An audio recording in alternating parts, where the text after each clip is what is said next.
Yo, what is up, everybody? So let's go back again with another chapter from the story titled Some Houses Bleed, written by Jacob Harris. Remember to use the links in the description below. Show love to the author, like, comment, and subscribe.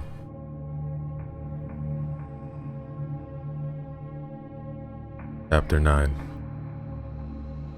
Jessie had some free time the next day at work, so she got on her computer and did a little investigating on Ray's house. What she read about Agnes Weatherby and what she had done to so many unsuspecting people in her house made her feel sick to her stomach. Several websites she visited had old photographs of the carnage. Jessie's cheeks ballooned to twice their normal size several times as she held back the vomit. Wow, how evil can one person be?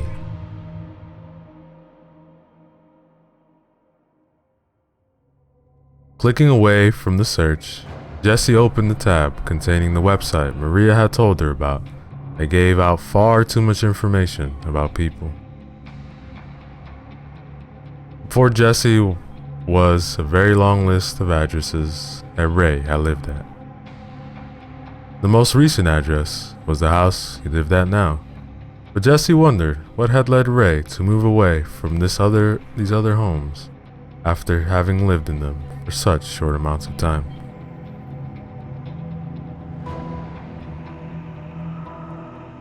Choosing one of the addresses at random, Jessie Googled it and was presented with the most startling revelation.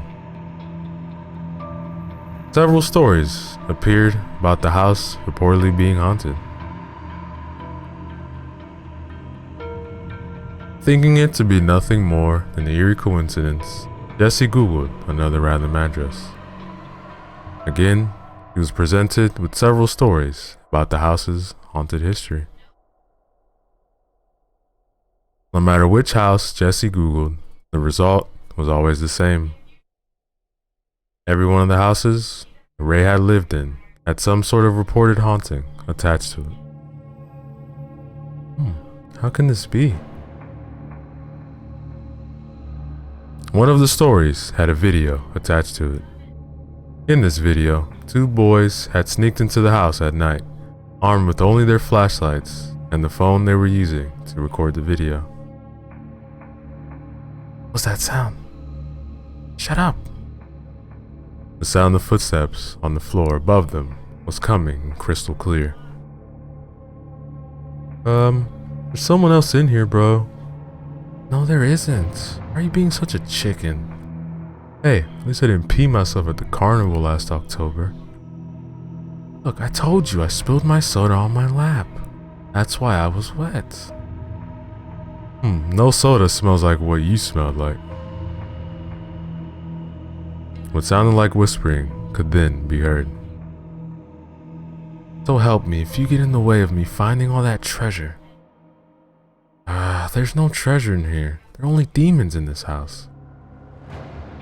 Demons, schmeemons. I'll kick their asses if they try to take any of my treasure. The video then showed the flashlight directed at the door that was slowly opening. What looked like the figure of a person was just outside the rim of the light. Before Jessie knew it, an unseen force had knocked down both boys, leaving the ceiling as the only thing visible on the video. At that moment, one of Jessie's co-workers had made his way to her desk with a cup of coffee. An extremely startled Jessie nearly jumped out of her seat when the man made the awful mistake of putting his hand on her shoulder. The coffee jumped out of the cup and into the man's face, forcing he and Jessie to both begin screaming.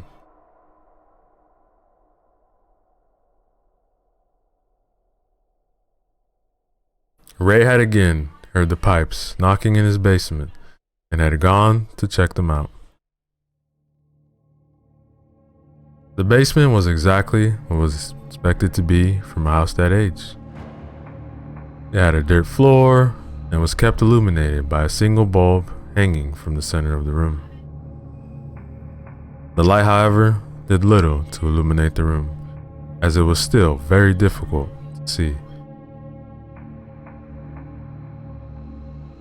Rickety old shelves were found throughout, held against the walls with rusty nails that looked as if they were ready to give away at any second.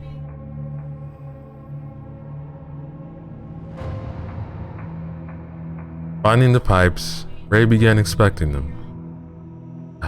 So help me if you start to leak and flood the basement. Do you have any idea how hard it's gonna be for me to find someone who's willing to come down here? With the pipes running from the wall to across the ceiling, Ray had to use the rickety old chair to stand up, check for any signs of damage or on their layers of rust. These pipes are in decent shape for their age.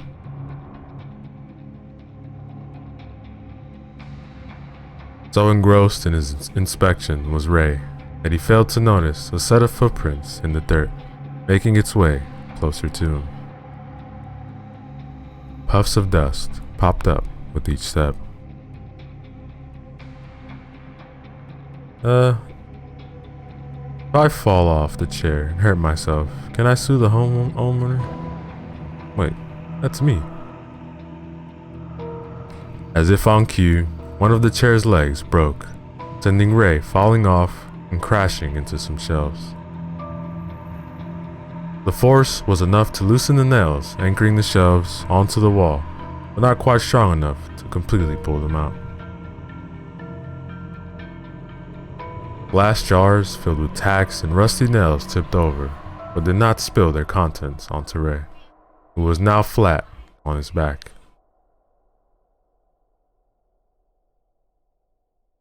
Seeing just how close he was to having numerous sharp objects falling on him, Ray couldn't help but make a comment. Today must be my lucky day.